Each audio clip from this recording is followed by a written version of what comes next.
Welcome back to Movie Recap. Today I'm gonna show you a 2017 biographical action thriller film called The Man with the Iron Heart. Spoilers ahead. Sit back, relax, and enjoy the video.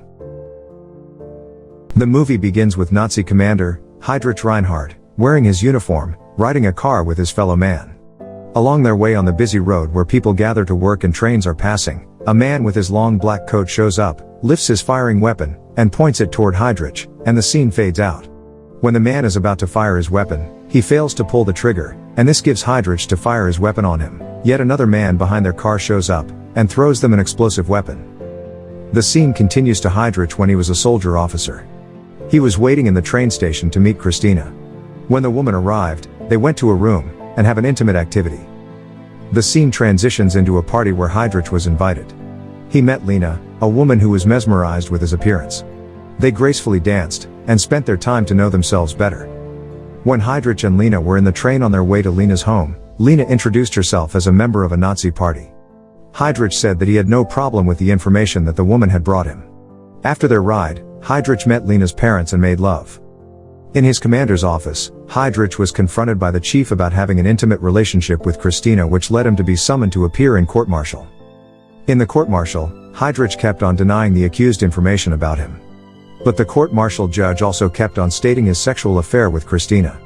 After several denial of the accusation, Heydrich admitted what he had with the woman, so the court dismissed Heydrich of his position in the German Navy. Inside the room where Heydrich is locked, he was furious as he stands from sitting on the bed, and throwed every single thing that his hand touches. Lena knocked the door, and goes after him in the middle of his rage.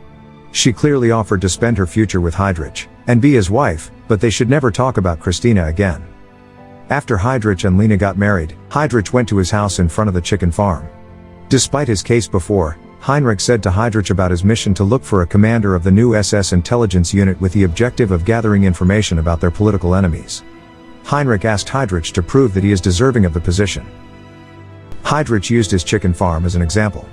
He explained why it does not make money, and how to make it an efficient farm. Heydrich's firm explanation convinced Heinrich, and appointed him as the new command of the SS intelligence unit.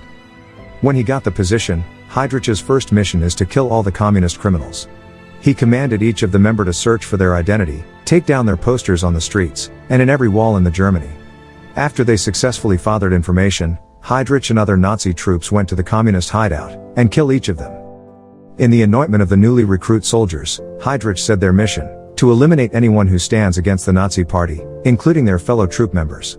After he ignites the fire within their hearts, Heydrich and other Nazi troops hunts down each troop, and kills them. Bloodsheds in different places where each falsely loyal man had killed. Next, they went to villages to raid the Jewish communists, and they film each massacre. To establish the Germanization of the newest Reich, their next mission is to kill all aliens, sick people and all those who were hostile to the nation. There, they kill each people who was qualified on their listed criteria, and let the unqualified to remain alive. Some were kneeling and they were shot behind, while others were gathered to one room die from explosion. After each people gave their last breath, the Nazi buried them together beneath a long graveyard. In front of the citizens, Heydrich announced that the cities of Prague, Berlin, and Vienna were free of Jewish. He added that this achievement is not yet enough, so all Jews were required to be reported to the nearest police stations, and required them to wear a distinct symbol to testify their race. He added that the members of the Czech resistance organization, a group who go against them, will be killed while the salaries of the Czechs who work in the armament factories would increase.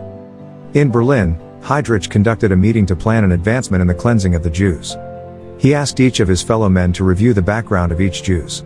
To have a systematic approach, they had to gather the Jews in concentration camps, separate them according to their sex, and let those who can work to build roads and other things while the rest will be included in a massive annihilation. The first scene where a man with a long black coat tried to shoot Heydrich. When the man is about to fire his weapon, he fails to pull the trigger, and this gives Heydrich to fire his weapon on him. Yet another man behind their car shows up, and throws them an explosive weapon, and the scene fades out. The next clip transitions to the journey of two men before they try to take Heydrich down. They were in the Czech military base. These two men, Jan and Josef, were cousins, and are two of the 6 soldiers of the Czech resistance group, and their mission is to protect their 3 kings, attack the Nazi and kill Heydrich. The Czech resistance group rode an armed plane on their way to Prague. They planned to separate and go along the crowd. When they reached Pilsen, Jan and Josef came off with their parachutes, and landed on a blanket of snow. In their place, another commander approached Heydrich, and talked about the two parachutists who landed last night. Heydrich stated that they were looking for them along with the three kings.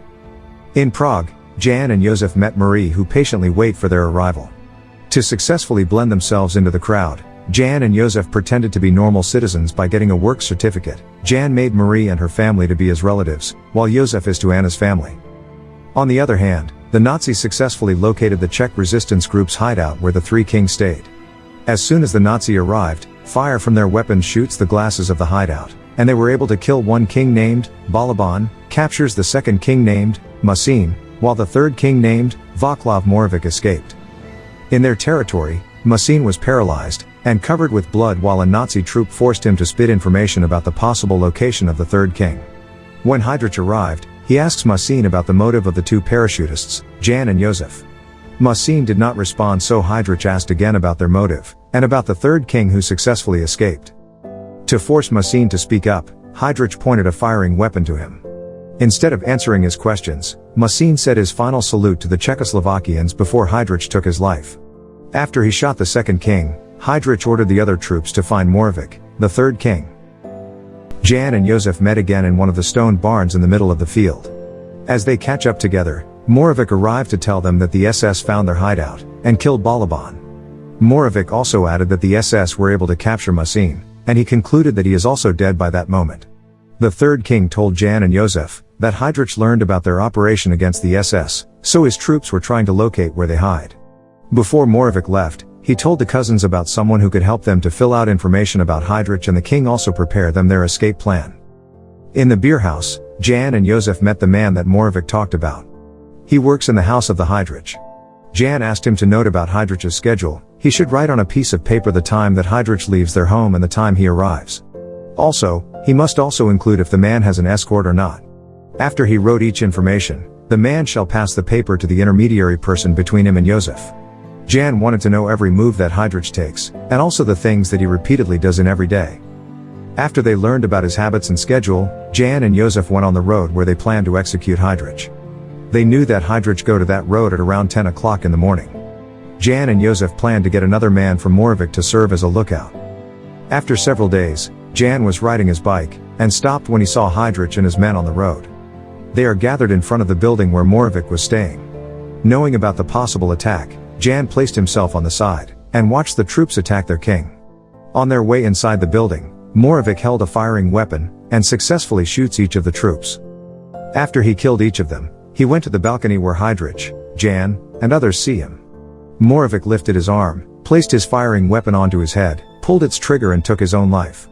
Everyone was astounded, except for Heydrich, who celebrated. With a proud voice, he told to the crowd who saw the horrifying scene that the three kings were dead, and the Czech resistance group is done. He encouraged each of them to spread the news, and tell that the war is over. Jan saw everything and he devastatingly went home. In their hideout, Czechoslovakians received a message from London that if they continue their plan of killing Heydrich, they are not just risking their own lives, but also the lives of their loved ones. Some of them agreed on the message, but Jan insisted that Heydrich must die. He argued that they had to break the notion that Nazis are invincible by doing their duty as soldiers, to kill one high-ranking official. After his statement, Jan and Josef proceeded to their original plan of killing Heydrich with the help of Valsic, one of the Czech soldiers. In the present time, the three Czech resistance are about to do their plan. Each of them prepares to kill Heydrich in the outskirts of the town. Before it hits 10 o'clock in the morning, the three of them are already in their triangular position. Josef and Valsic on the left side of the road while Jan positions himself on the right side. Josef holds the firing weapon, Jan has the explosive weapon, while the lookout Valsic holds a mirror to serve as a signal to Josef. Each of them stares to each other with intense focus of what is about to come. In the middle of the busy street, the three men are gearing themselves up, ready to fight for their country and against the Nazi. When Valsic spots Heydrich's car, he raises his arm, and shows the mirror to Josef. With this signal, Josef immediately hides his weapons behind his body, and shows up in the middle of the road to interrupt Heydrich and his escort. Josef takes out his firing weapon, and when he pulls the trigger, it fails to fire. Before Josef revives his firing weapon, Heydrich gets his time to pull his firing weapon, and tries to shoot Josef, but the latter successfully hides behind the truck. After Josef hides, Jan appears behind Heydrich's car, and throws them an explosive weapon which go under their car and explodes.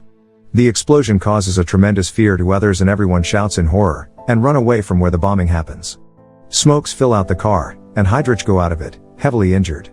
Even if his energy is slowly losing, Heydrich stands and shoots after the Czechs. He imprecisely shoots everywhere, and walks slowly when the Nazi troops arrive to recuse him, and place him to the nearest hospital. After the attack, the Nazi troops go to each house to search for the suspects. Jan successfully hides piles of brick above the window. Josef, on the other hand, goes to church, and below it is the Czech resistance hideout where the remaining soldiers stay. In the hospital room where Heydrich and Lena stays, the commander is as pale as ghost. Heydrich's vision starts to get blurry as he slowly takes his fading breath. When he has the ability to open his mouth, Heydrich murmurs to Lena. He tells her to raise their children as a good Aryans, and to be worthy Germans. In the middle of his murmurs, Himmler arrives to visit him. Minutes after his arrival, Heydrich gives his last breath. The ceremony is held to honor the life of Heydrich while the Czechs in the church are celebrating. Their victory of killing a high-ranking Nazi official is unexplainable. As Heydrich's burial goes, Nazi troops forcibly gather each man in a Lidice village located outside the Prague. They found that some families in the village have son who escapes to join the Czech resistance group. In spite of uncertainty if the suspects who kill Heydrich are one of them, Nazi troops still assassinate all the alleged Czechs.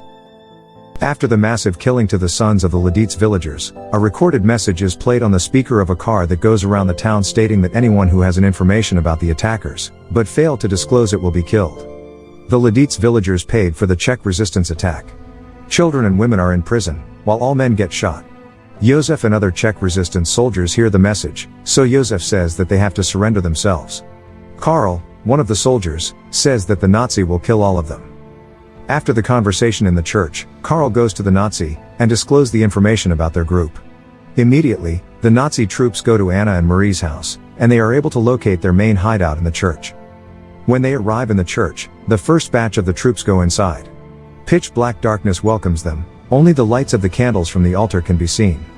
As they step inside, Josef, Jan and other Czechs are scattered around the ministry while holding their firing weapon.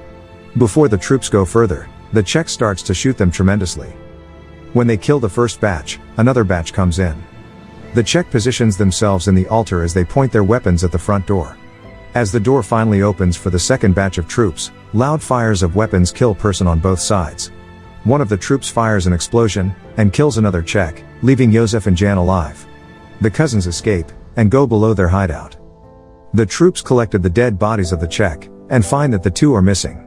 When they see a hole in the church, they place a big hose inside it, and drain the church with water. In order to escape, the cousins plan to go under the street by digging on a wall using a sewer. As they try to dig, the water rushes like a flood, rising for about 6 feet deep. The troops above throw an explosion, and the cousins successfully avoid each. Josef continues to dig, but Jan interrupts him with helplessness in his voice. They know that the water is rising too fast, and it's impossible to dig a wall in minutes. When they both realize that there is no way to escape, Jan and Josef each holds a firing weapon, pointed it to their heads, and take their lives away. The movie ends in a scene where Jan and Josef met in Poland, and ride a farm truck on their way to Krakow to join the Free Army. Thank you for watching. Subscribe for more videos like this to help the channel out. Have a nice day.